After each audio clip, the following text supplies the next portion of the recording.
Apunten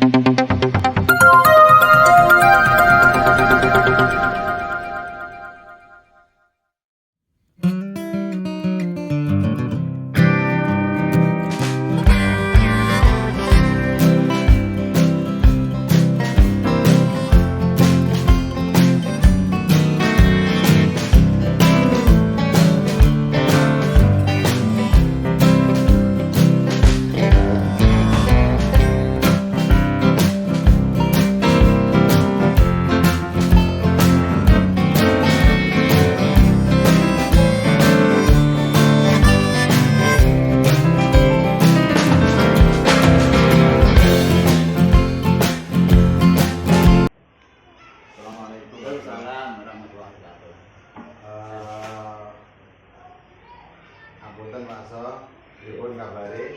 Alhamdulillah sehat. Jenengan ki awak endi? Alhamdulillah sehat walafiat, boten enten alangan setunggal pun napa-napa. Nah, begini Pak So, hari ini saya minta maaf karena akan mengganggu waktu panjenengan. Karena begini Pak So, saya dapat tugas dari guru penggerak, karena saya mengikuti guru penggerak, dan tugas itu adalah mewawancarai 2 atau 3 kepala sekolah. Yang pertama harus kepala sekolah di instansi atau di lembaga saya bekerja. Kemudian yang kedua nanti bebas mau kepala sekolah yang dipilih. Kemudian wawancaranya itu terkait dengan materi yang saat ini kami pelajari, Bapak. Materinya yaitu pengambilan keputusan berbasis nilai-nilai kebajikan sebagai pemimpin. Karena jenengan sebagai kepala sekolah, maka di lembaga ini pemimpinnya adalah jenengan. Nah, yang selanjutnya Pak, nanti kami akan menyampaikan atau mengajukan beberapa pertanyaan terkait dengan materi pengambilan keputusan berbasis nilai-nilai kebajikan sebagai seorang pemimpin. Siap ya? Siap. Dengan jadi kepala sekolah sudah berapa tahun? Sudah kurang lebih mulai 2014 sampai sekarang 10 tahun. 10 tahun jadi kepala sekolah Ya. Tentu di dalam menjadi seorang pemimpin di sekolah pernah mengalami beberapa kali permasalahan atau beberapa kali kasus yang mungkin membuat Bapak dilema dalam memutuskan. Ada beberapa mungkin. Pernah ya? Nah, ya. Nah, pertanyaan yang pertama, Bapak, selama ini bagaimana Bapak dapat mengidentifikasi kasus-kasus yang merupakan dilema etika atau bujukan moral? Bagaimana Bapak mengidentifikasi itu? Ya. Kalau kita sebagai kepala sekolah, tentu di dalam permasalahan sekolah itu banyak sekali. Ya. Namun demikian, untuk mengidentifikasi permasalahan di sekolah itu kita pertama-tama harus melihat dari apa atau akar masalahnya seperti apa. Nah, dari situ kita nanti bisa menentukan hal-hal yang mana yang perlu kita selesaikan yang dulu dan yang berikutnya. Dengan demikian nanti tentu saja permasalahan itu kita rembuk atau kita bahas atau minta saran dari teman-teman dulu, karena kita bekerja secara tim di lembaga. Berarti itu bagaimana, kalau memang butuh diselesaikan cepat ya diselesaikan cepat, kalau memang butuh dimusyawarahkan ya kita musyawarahkan. Iya, begitu. Baik, terima kasih. Untuk selanjutnya, pertanyaan selanjutnya, Bapak, selama ini bagaimana Bapak menjalankan pengambilan keputusan di sekolah Bapak, terutama untuk kasus-kasus di mana ada 2 kepentingan yang sama-sama benar atau sama-sama mengandung nilai kebajikan? Ya, seperti apa yang saya sampaikan di depan tadi, untuk kita tentu mencari akar masalahnya dulu. Ya. Kemudian kalau dua-duanya ini solusinya sudah ditemukan, nah kita cari mana yang solusi itu atau yang terbaik dari kesepakatan kita. Kalau Nah, ibaratnya kita bekerja satu tim, ya. Walaupun toh sebenarnya para sekolah punya ide tersendiri, namun kita tidak bisa bekerja sendiri, namun kita perlu dengan orang lain. Nah, terutama adalah di teman-teman guru di lembaga kita ini. Sehingga kalau kita selesaikan secara bersama, nanti hasilnya juga akan lebih baik daripada kita tentukan sendiri. Baik, berarti Bapak lebih mengutamakan yang bersama dulu. Demokrasi, demokrasinya dulu. Baik, untuk pertanyaan selanjutnya, langkah-langkah atau prosedur seperti apa yang panjenengan biasa lakukan selama ini untuk menyelesaikan masalah? Ya, langkah pertama seperti kalau misalnya suatu kasus, tentu saja kita cari akar dari masalah kasus itu. Nah, kemudian kita bawa misalnya tidak langsung menjujuk, ada misalnya ada teman yang ada masalah langsung kita tegur, jangan, tapi kita pelajari itu permasalahannya apa, baru setelah itu kita cari solusinya dan disampaikannya dengan cara apa. Nah, ini begitu. Jadi tidak langsung sekali ada masalah langsung kita jebak selesai. Nah, tapi perlu pertimbangan dengan ini yang lain dari pribadi maupun dari teman yang ada kasus atau di sekolah itu kasusnya seperti apa itu. Baik, untuk selanjutnya Pak, pertanyaan yang selanjutnya, hal-hal apa yang selama ini Bapak anggap efektif dalam mengambil keputusan pada kasus-kasus dilema ini? Hal yang paling efektif yang mungkin pernah Bapak lakukan untuk menyelesaikan kasus yang mengandung dilema etika itu? Iya. Paling efektif itu kalau misalnya kita punya ada suatu kasus dan kita penyelesaiannya ini ide kita untuk menyelesaikan kasus itu sama dengan teman-teman, itu paling efektif, paling enak sekali. Jadi tidak ada sebenarnya ada rasa yang kurang pas untuk penyelesaian kasus itu. Paling efektif kalau teman-teman dengan ide kita itu seide gitu. Nah ini kan kasusnya dilema etika Pak, kemungkinan ada perbedaan sudut pandang itu ada. Nah itu bagaimana? Nah, sudut pandang itu biasa, yang manusia kan tidak punya itu. Namun kita bicarakan secara demokrasi, kita tentukan mana yang lebih baik untuk diri kita dan untuk semuanya. Berarti pertimbangannya adalah kepentingan semuanya.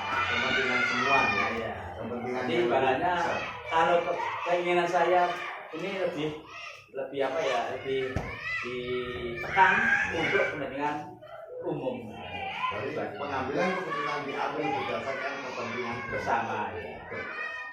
Baik, untuk pertanyaan selanjutnya, hal-hal apa saja yang selama ini merupakan tantangan dalam pengambilan keputusan pada kasus-kasus dilema itu? Tantangannya seperti yang ibaratnya kalau ada sebuah kasus, ternyata apa ide kita ini tidak seide dengan yang teman-teman. Ini satu kasus tantangan yang paling berat. Namun ya namanya kita hidup di satu lembaga, satu tim, tentu saja kita mencari solusi kebersamaan seperti yang saya sebutkan tadi. Apalagi yang punya itu orang yang ngotot. Ya itu.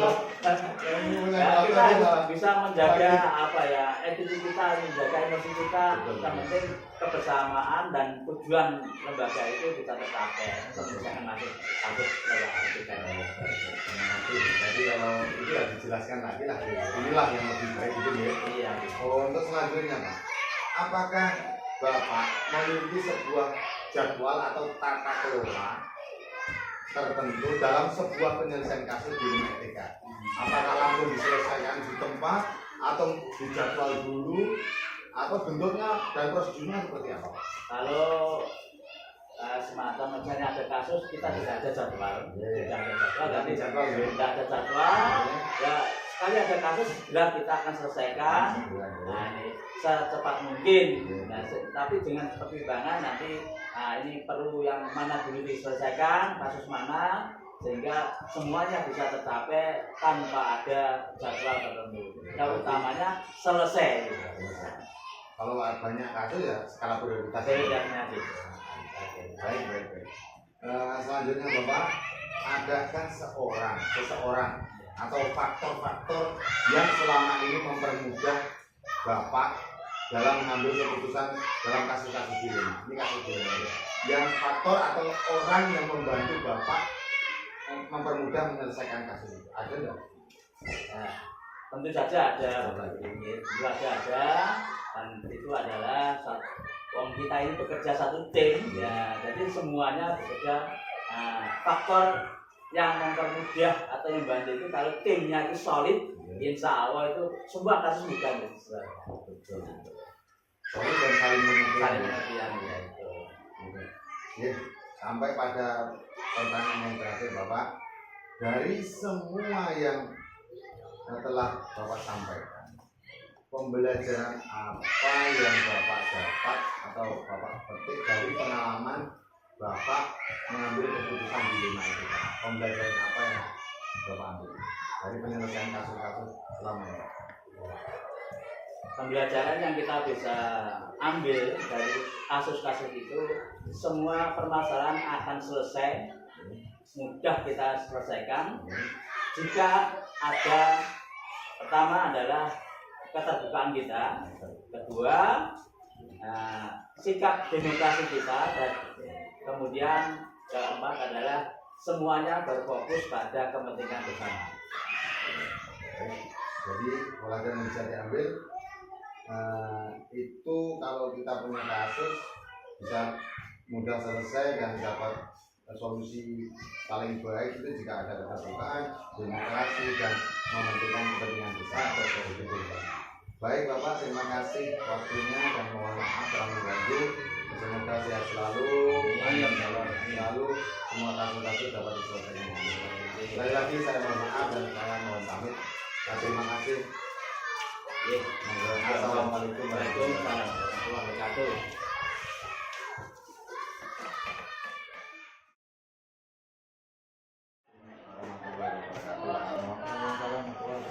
Monggo Pak, ada sesuatu yang perlu disampaikan, monggo. Ngeten Pak Kano, saya mendapat tugas dari guru penggerak bahwa harus mewawancarai dua kepala sekolah, dan saya mohon minta waktunya sebentar, mungkin mengganggu waktu panjenengan untuk melakukan wawancara terkait materi pengambilan keputusan berbasis nilai-nilai kebajikan sebagai pemimpin. Begitu Pak. Ngapunten nggih, nyuwun wekdal sekedap. Apa monggo Pak, ada waktu untuk penjelasan, monggo. Dengan sudah bertugas sebagai kepala sekolah kira-kira berapa tahun? Saya bertugas jadi kepala sekolah sejak tahun 2014 Pak, jadi 12 tahun lebih. 2011 sampai sekarang tahun 2024 kalau 13 tahun lebih. Ya, tentunya lama sekali pun ini sebagai kepala sekolah ya. Ya. Nah, jadi karena sudah lama dengan pasti banyak pengalaman. Nah, ini ada pertanyaan terkait wawancara sebagai pemimpin dalam mengambil keputusan yang ingin saya tanyakan Bapak. Selama ini bagaimana Bapak dapat mengidentifikasi kasus-kasus yang merupakan dilema IPK atau bersama? Jadi begini Pak, ketika kita menjadi seorang pemimpin itu tentunya mesti pernah menemukan atau menemui masalah-masalah yang terjadi di sekolah, baik itu masalah peserta didik maupun masalah gurunya juga ataupun masalah dari wali murid. Gitu. Ya. Selama ini bagaimana Bapak mengidentifikasi kasus-kasus yang merupakan dilema IPK atau bukan? Ya, tentunya kasus di suatu lembaga itu tentunya ya seiring dengan berjalannya waktu tentunya mesti ada. Dalam suatu kasus kaitannya misalnya dengan dilema etika itu kita tentunya timbul suatu semacam dilema ya, kita mengambil keputusan ini yang ini sama-sama benar, itu sama-sama benar. Nah itu tentunya kalau kita itu sendiri kita berpikir sendiri tentunya ya bisa, namun alangkah baiknya apabila kita belajar dari pengalaman-pengalaman terdahulu, walaupun itu kasus tidak sama persis, namun tentunya paling tidak mendekati. Selain belajar dari referensi pengalaman terdahulu, tentunya kita bisa melalui pertimbangan-pertimbangan dengan dari teman-teman yang lain. Di samping itu kita bisa baca, kita bisa terima informasi dari media-media sosial yang terkait dengan permasalahan yang ada. Nah, itu banyaknya referensi itu tentunya akan membuat kita akan lebih objektif di dalam pengambilan keputusan. Tentunya menurut saya yang objektif itu adalah tidak memberatkan sampai ke publik, dan itu untuk kepentingan bersama, bukan untuk kepentingan satu publik.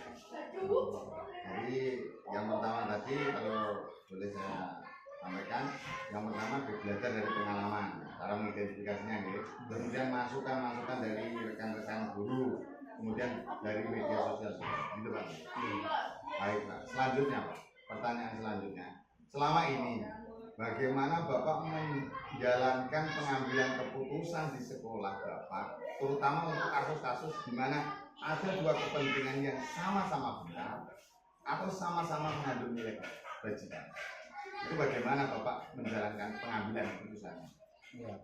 Dalam pengambilan keputusan terhadap hal-hal yang tentunya semuanya baik. Nah, itu kan kalau kita tidak betul-betul berpikir jernih, kita minta pertimbangan dari berbagai pihak, baik itu yang ada di satuan pendidikan kita maupun dari narasumber yang lain, atau dari orang yang expert atau ahli di bidang itu, misalnya terkait dengan psikolog atau permasalahan mental dan sebagainya, itu tentunya kadang-kadang muncul. Itu tentunya kita perlu juga dari pakar-pakar. Itu dan dalam pengambilan keputusan ya, terus dari berbagai pihak itu tentunya kita bisa memutuskan keputusan terbaik. Walaupun semuanya baik, tapi ada yang paling baik.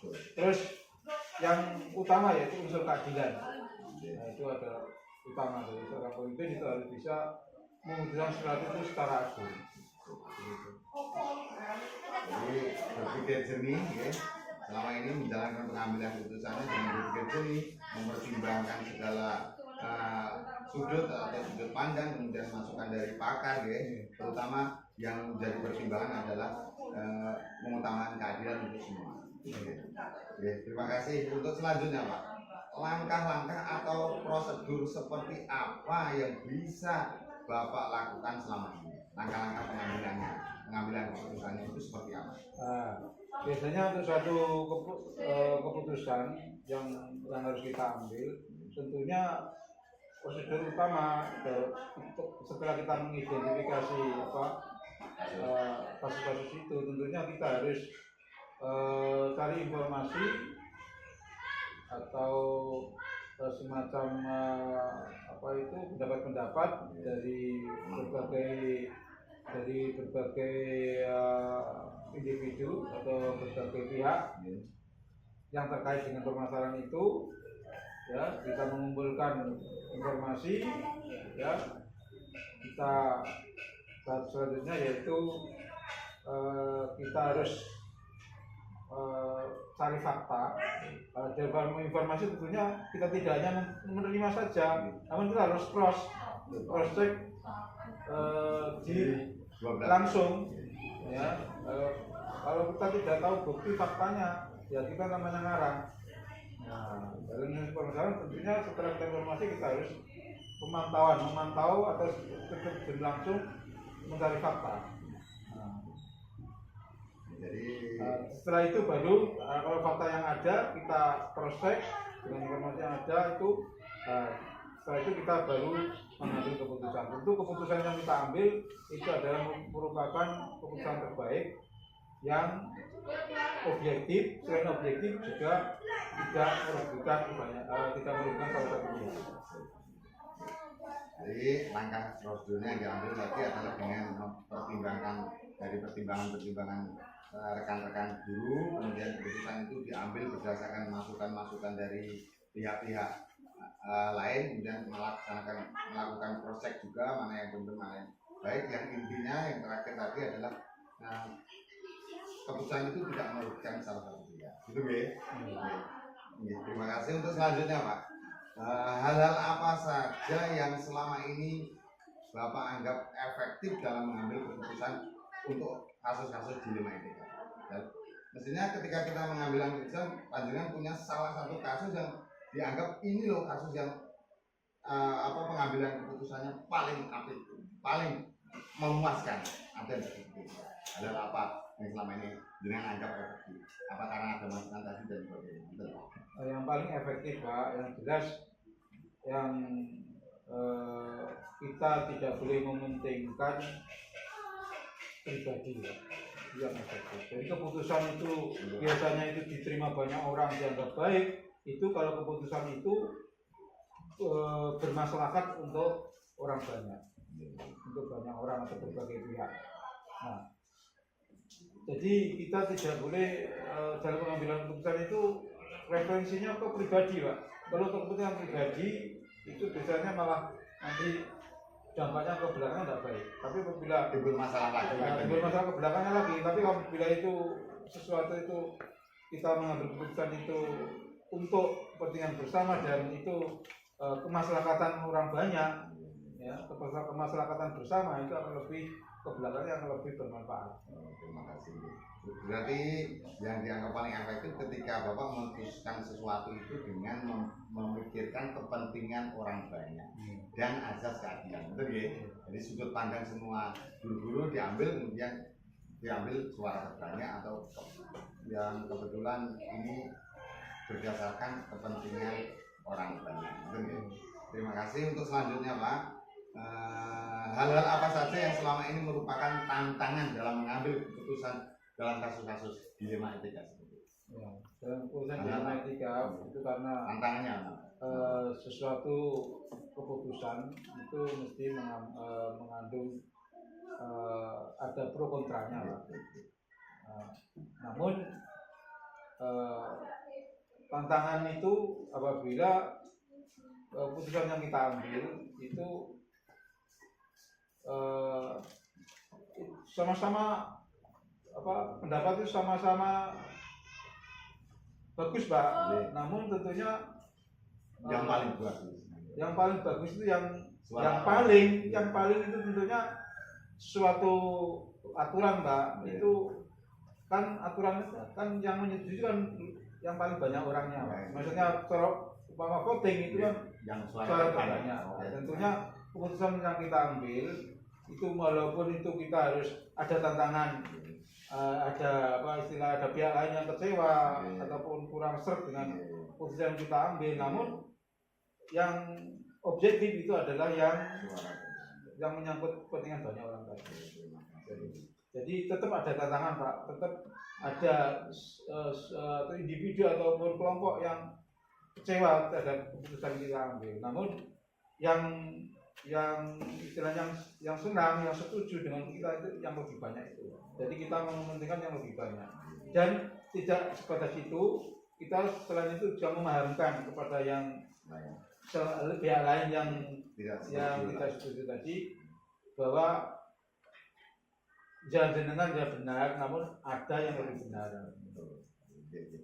Jadi kalau boleh saya simpulkan tadi tetap ada pro kontra, tapi kita mengambilnya dengan suara terbanyak, dengan memikirkan kepentingan untuk orang banyak dan menyadarkan bagi yang kontra. Terima kasih. Untuk selanjutnya, apakah Bapak memiliki sebuah jadwal atau tata kelola tertentu dalam sebuah penyelesaian kasus dilema etika? Apakah langsung diselesaikan di tempat itu juga atau dijadwalkan dulu, oh kasus ini ditunda dulu, kita selesaikan besok kalau kita dan sebagainya.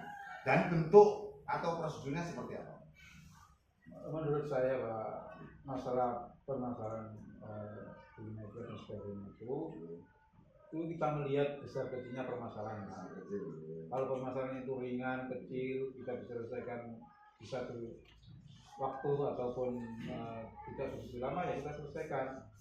Tidak harus kita menunggu beberapa hari. Saat itu juga kita selesaikan. Kalau permasalahan itu ringan dan kita selesaikan suatu waktu. Namun apabila permasalahan itu sedang dan berat dan permasalahan itu menyangkut bukan lingkup kecil saja, menyangkut lingkup agak luas, menyangkut lembaga dan lingkup yang lebih luas yang lain, ya, lembaga lain ataupun pihak-pihak lain, itu tentunya kita harus berkolaborasi dengan pihak-pihak yang lain tersebut. Tentunya itu butuh waktu. Nah, jadi waktu itu kita tidak menetapkan berapa hari, kondisional, namun melihat besar-besarnya permasalahan dan tentunya kerjasama kolaborasi dari pihak-pihak yang terkait. Jadi ketika menyelesaikan masalah itu fleksibel saja, ya. Kalau bisa diselesaikan sekarang ya sekarang, kalau memang butuh kolaborasi ya butuh diselesaikan dengan cara kolaborasi dan tergantung juga besar kecilnya permasalahan. Nah, selanjutnya Pak, adakah seseorang atau faktor-faktor apa yang selama ini mempermudah atau membantu Bapak dalam mengambil keputusan dalam kasus-kasus dilema etika itu? Ada nggak seseorang atau figur lah? Ya, banyak sekali hal-hal yang atau faktor yang bisa membantu kami di dalam mengambil keputusan. Yang pertama yang jelas kita punya pengalaman, kita tahu bahwa pengalaman adalah guru terbaik. Ya, walaupun itu tidak sama kasusnya, namun yang mirip-mirip. Tentunya kita bisa mendapat referensi dari situ. Mana penanganan yang kira-kira yang paling baik kalau permasalahannya seperti itu, nah itu ini dari referensi dari pengalaman kita. Itu yang pertama. Yang kedua yaitu kita tentunya meminta pertimbangan dari teman-teman sejawat, bagaimana sebaiknya langkah kita, ya sebaiknya yang kita putuskan itu bagaimana, walaupun itu tidak sama harus sesuai dengan apa yang kita yang kita kehendaki, namun paling tidak itu akan menambah membantu kita di dalam untuk mengambil keputusan yang lebih adil, mengambil keputusan yang lebih berdasarkan kepada bukan kehendak secara pribadi, namun itu atas kehendak kita bersama, begitu. Nah, jadi kalau boleh saya simpulkan tadi, faktor-faktor yang selama ini mempermudah adalah pengalaman, kemudian pertimbangan dari teman-teman sejawat, kemudian itu yang jadi mempermudah penyelesaian kasus-kasus dilema etika. Terima kasih sebelumnya. Tadi ini yang terakhir Pak, dari semua hal yang disampaikan, pembelajaran apa yang Bapak petik dari pengalaman Bapak mengambil keputusan dilema etika? Dari semua yang pernah dialami, itu pengalaman Bapak saat mengambil keputusan terkait dilema etika itu pembelajaran apa yang bisa dipetik? Ya tentunya dari keputusan yang sudah saya lakukan tentunya banyak nilai-nilai atau value yang bisa kita peroleh, bahwa seorang pemimpin itu tentunya tidak boleh atau tidak otoriter, ya, seakan-akan apa yang kita ada pada kita itu paling pinter, paling berkuasa dan lain-lain, ya.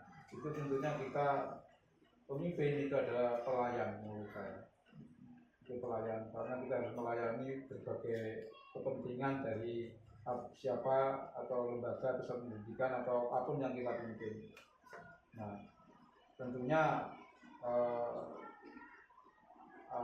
kondisi atau suatu lembaga atau suatu badan itu tergantung dari bagaimana pemimpinnya dalam mengelola. Nah, jadi kalau seorang pimpinan itu bijaksana dan bisa berkolaborasi dengan baik dengan yang dipimpin, insya Allah suatu badan atau lembaga itu akan lancar dan akan cepat maju untuk meningkat untuk hal-hal yang lebih baik lagi. Itu menurut saya. Nah, jadi kalau boleh saya simpulkan tadi pembelajaran yang diambil ketika menyelesaikan kasus di 5 etika itu adalah pemimpin tidak boleh otoriter, gitu ya. Tidak boleh menanya sendiri atau merasa benar sendiri, gitu. Karena pemimpin itu adalah melayani berbagai pihak. Kemudian untuk mengambil keputusan itu yang alangkah lebih baiknya diselesaikan dengan cara musyawarah, karena itu nanti akan mempermaju, akan membuat sekolah kita maju dengan suasana yang lebih. Sampai itu yang kita pimpin itu merasa dihargai gitu loh, dimanusiakan. Ya, betul. Nah, baik Pak, terima kasih sekali.